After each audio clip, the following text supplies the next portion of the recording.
Hello guys, Jersa Dalday po ulit, nagbabalik. At ngayong araw po ay samahan niyo ako kasi magkakabit po ako ng voltmeter dito sa ating MioGear na nabili po natin online. Ito guys, ito yung voltmeter na nabili po natin. Mura lang po ito sa online. At dahil pumaraw ngayon ay sasamantalahin natin na magkapit po nito. Yan po, ready ko na po yung mga gagawin at mga gagamitin. Unang first step po ay babaklasin po natin to sa side mirror natin. Yan, kasama po yung magkabilaan na yan.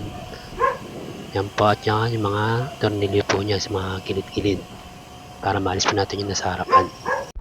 Yan po, nabaklas na po natin yung harapan. At gagamitan po natin yan ng ating test light. Lalagay po natin yan sa may positive, yan po sa may fuse na pinaglagyan din po natin MDL. Tapos negative, yan, nag-open po siya. Ibig sabihin, pwede po tayo mag-tap dyan. Yan lang po tayo magta-tap. Yung wire na po yan ay binalatan natin gamit po ang ating wire stripper. Yan po, tinap na rin po natin yan sa ating fuse na nakatap din po yan sa ating accessory wire.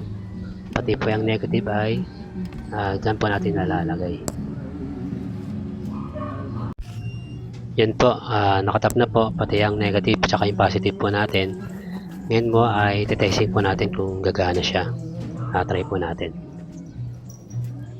Yan, open po natin yung susian.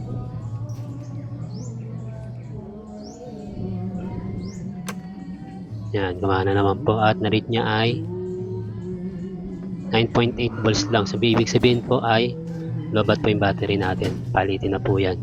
Kailangan na po natin magpalit ng bagong battery. At mamaya itetest ko rin po yan kung accurate po yan doon sa may mismong battery at saka dyan.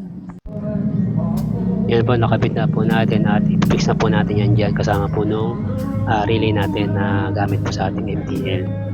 Dyan po yan nakakabit. Pati ang positive ay dyan po na natin nilagay sa may fuse. Tumigil po muna tayo sa pagkakabit kasi po ay palakas ng palakas yung ulan dyan. Dito po ay tinest po natin yung ating po mismong battery. At nakaread naman po tayo dyan ng 11 volts. So under voltage pa rin po yan. Dapat po ay 12 volts yan. Yung binuksan po natin ay nakuha lang po ng 8.9. At doon po sa mismong battery ay nakuha ay nasa around lang po ng mga 9 volts. So mababa po talaga. Kaya palitin na po talaga yung battery natin. Yan po, naikabit na po natin yung mga cover. Naikpitan na. Tapos na ayos na rin po yung mga wirings para po pagka lumiko-liko ka ay hindi po sumasabit. Ito na po yung pinali nung ginawa natin nung pagkabit natin ng voltmeter.